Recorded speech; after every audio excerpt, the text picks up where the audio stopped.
Trading in the Zone by Mark Douglas. In this channel, I've covered many aspects of trading, from trading strategies to position sizing and risk management. But I've yet to dive deep into trading psychology and thinking in terms of probabilities, the thing that will make or break you as a trader. In the career of a trader experiences a wide range of emotions, from fear to anger to confusion and even overconfidence. Mark points out that consistent winners execute their trades without emotions, and technical or fundamental analysis requires us to adopt the right mental state. He stresses the importance of the third kind of analysis required to master trading: mental analysis. In today's video, I will do a summary of the important takeaways from Mark Douglas' book, Trading in the Zone. Every trader approaches trading with a positive expectation that they will make money, otherwise why would they even bother trading? They are consciously aware that when a trade is placed, there is a chance that they could be wrong. And herein lies what is really happening deep down. The trader does not expect to lose, because otherwise, why would he take the trade in the first place? So what happens when this turns into a string of losses that goes against this expectation? Well, it causes a surge of emotions, which may take the form of anger or disbelief or despair. It makes the trader feel as if the market is out to get him. Contrast this to how a professional trader approaches the market. A professional trader embraces the fact that he will encounter both winning and losing streaks. But because he has a strategy that has an edge, he knows that over a large number of trades, he will win on balance. He views losses just like the necessary expenses that come with running a business. Every trader is aware that there is an element of risk, but does every trader really accept the risk or even entertain the thought that this trade may lose them money? Mark Douglas calls this the psychological gap. The gap between assuming that a trader accepts the risk to fully embracing the risk. The best traders in the world know that every trade is a random event, and suffering a series of losing trades does not deter them from executing their next trade. Similarly, a consecutive series of winners does not lead them to be complacent and mismanage their risk. The hardcore reality of trading is that every trade has an uncertain outcome and is independent of the past trades that you have taken. Unless you learn to completely accept the possibility of an uncertain outcome, it will be very hard to succeed as a trader. Mark Douglas provides 5 fundamental truths to help you embrace risk and uncertainty. Number 1, anything can happen.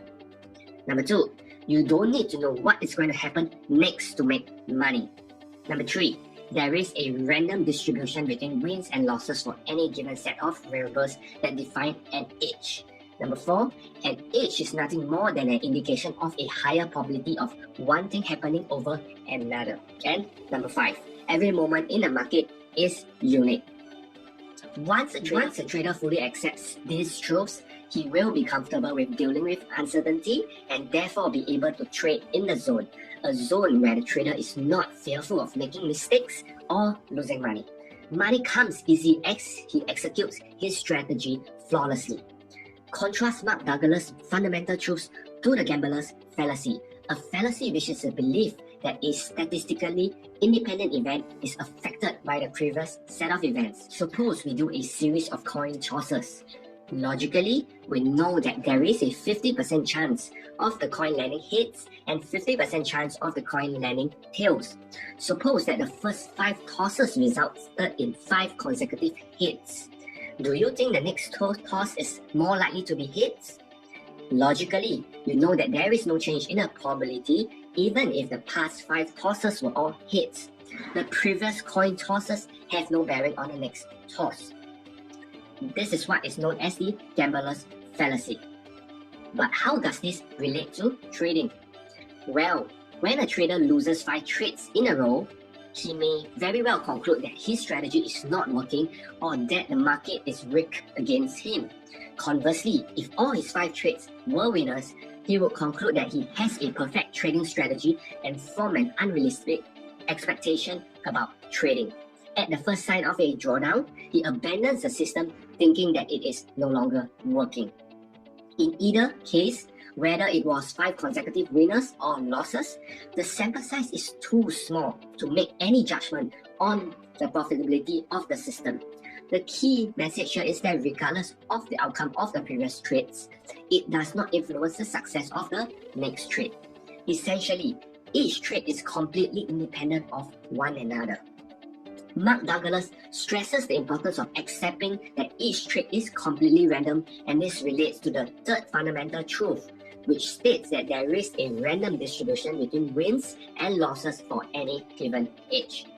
Once you have fully embraced this fact and view the market from a probabilistic perspective, then you will know that the next couple of trades might turn out to be losses. And naturally, you will predefine your risk and size your positions accordingly. You will also know that if you execute your strategy flawlessly over a large sample size, you will likely make a profit. And this helps you stay calm as you go through a series of losses, an event that you already know will happen. According to Mark Douglas, trading in the zone means being in a carefree state of mind, a state where you are confident but not euphoric, a state of mind where you don't feel any fear, doubt, or compulsion to do anything as you wait for the market to come to you. This happens when you have effectively eliminated the potential to define and interpret market information as threatening, and when you truly accept the risk, you will be at peace with whatever the market chooses to do. To help you develop this carefree state of mind when trading, Mark Douglas provides 7 principles of consistency. Number 1, objectively identify your edge. You need to be able to identify what setup constitutes an edge. For example, you might be looking to trade a pullback after a breakout. Be as clear and detailed as possible. There are many trading strategies taught in this YouTube channel, so feel free to use one that suits you. Number 2, predefine the risk of every trade. If you truly accept that your next trade is random and there is a possibility that you will lose money, why would you not define your risk? Predefine your risk involves setting in a stop loss and sizing your positions. Number 3, learn to completely accept the risk associated with trading so that you will not be surprised if the trade ends up being a loser. Be willing to let go of the trade. Number 4, execute your trading strategy without reservation or hesitation. Number 5, pay yourself as the market makes itself available to you. Number 6, continually monitor your susceptibility for making errors and correcting any bad habits that are costing you money. And finally, principle 7, which is to understand the absolute necessity of these principles and to never violate them. Mark Douglas points out that 95% of the trading errors you are likely to make will stem from your attitude about being wrong, losing money, missing out, and leaving money on the table, or what he calls the 4 primary trading fears. These 4 trading fears will counteract your ability to trade with a carefree state of mind and enter the zone. In summary, you want to pay attention to your state of mind when trading and operate from a carefree state of mind. Remember that anything can happen and every moment in the market is unique. Therefore, it is important to approach trading from a probabilistic perspective and embrace risk. You can't be certain of how the market will move, but you can be certain that the market will never be certain. Hopefully you found value from this video. If you'd like to get this book, I've included a link to order it in the description. As always, if you have benefited from this video, please make sure to subscribe to this channel. Click the notification icon so you won't miss any of my new videos.